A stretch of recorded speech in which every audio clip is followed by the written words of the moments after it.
वैसे तो बाबा कहने पर भगवा रंग का चोला पहने, माथे पर तिलक लगाए, हाथों में कमंडल त्रिशूल लिए और कंधे पर झोला टांगे एक छवि आंखों के सामने आ जाती है।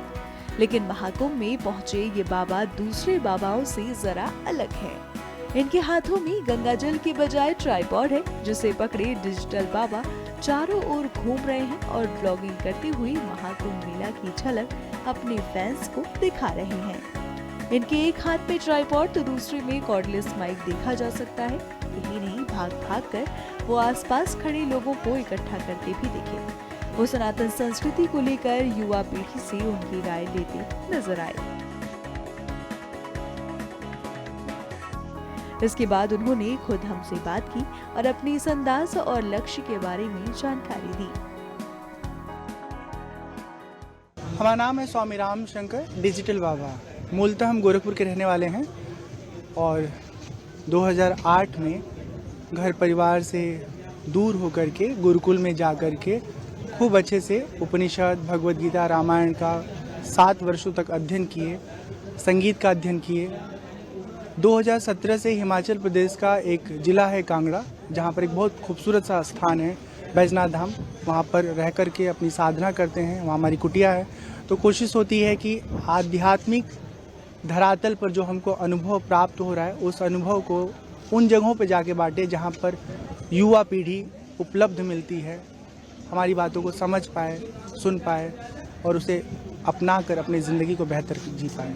बड़ा अहम सवाल है, आपने बताया कि लोग आपको डिजिटल बाबा के नाम से जानते हैं। यहाँ पर भी हमने देखा कि तरह से तमाम लोगों से आपने युवाओं से मुलाकात करी, उनसे बातचीत करी, उनको धर्म की विषय पर उनसे चर्चा करी। बड़ी अच्छी चीज़ है। इस बार जो कुंभ है वो भी डिजिटल कुंभ है और डिजिटल कुंभ में डिजिटल बाबा का आगमन हुआ है, तो कैसे चीज़ें रहेंगी? ये बहुत अच्छी बात है कि जो कुछ भी गंगा के किनारे कुंभ मेला में हो रहा है, उसे मीडिया जगत के द्वारा, हमारे जैसे लोगों के द्वारा उन लोगों को भी देखने का अवसर प्राप्त होगा जो दूर दराज में किन्हीं कारणों से नहीं आ पा रहे। और सबसे अच्छी बात है कि ये कुंभ सोशल मीडिया के हर दूसरे तीसरे पोस्ट में आपको फीड में नज़र आ रहा है।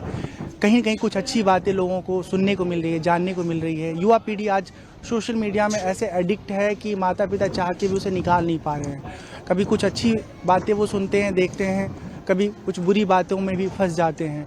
ऐसे में उनके पास एक बेहतर विषय होगा जहाँ पर वो देख पाएंगे, जान पाएंगे और अपने जीवन को आध्यात्म से जोड़ पाएंगे। हम कहते हैं कि बाहर की चीज़ें आपको पसंद आती हैं तो बहिर्मुखी ज़िंदगी जिएं, लेकिन साथ ही साथ इंट्रोवर्ट भी अपने आप को बना के रखें, क्योंकि जब बाहर और अंदर में संतुलन रहेगा तभी हम खुश रह पाएंगे। अन्यथा ज़िंदगी में सुकून तलाशते रहेंगे, न पैसे से मिलेगा, न नौकरी से मिलेगा, न एक जगह से दूसरी जगह भागकर जाने से मिलेगा। सुकून भीतर है और जब भीतर से स्वयं को, अपने आप को जुड़ा हुआ अनुभव करेंगे तभी उसका अनुभव कर पाएंगे। महाकुंभ में तमाम तरह के साधु सन्यासी बाबा पहुँचे हैं, सबकी अपनी अलग कोई ना कोई विशेषता है। आपने डिजिटलाइजेशन को चुना, क्या वजह है इसके पीछे और कैसे, क्या लगता है, क्या जो आप काम कर रहे हैं डिजिटली लोगों को अवेयर करने का, धर्म के बारे में, सनातन के बारे में, कितना ज़्यादा इफेक्टिव ये काम करेगा?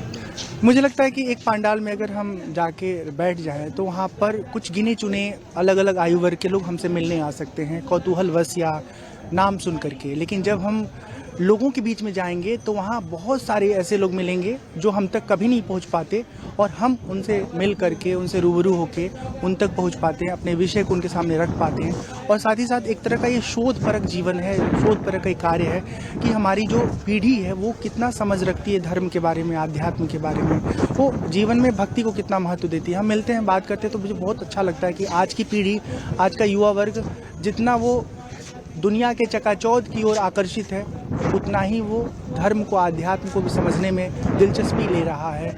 इससे उसका आने वाला कल बहुत अच्छा होगा।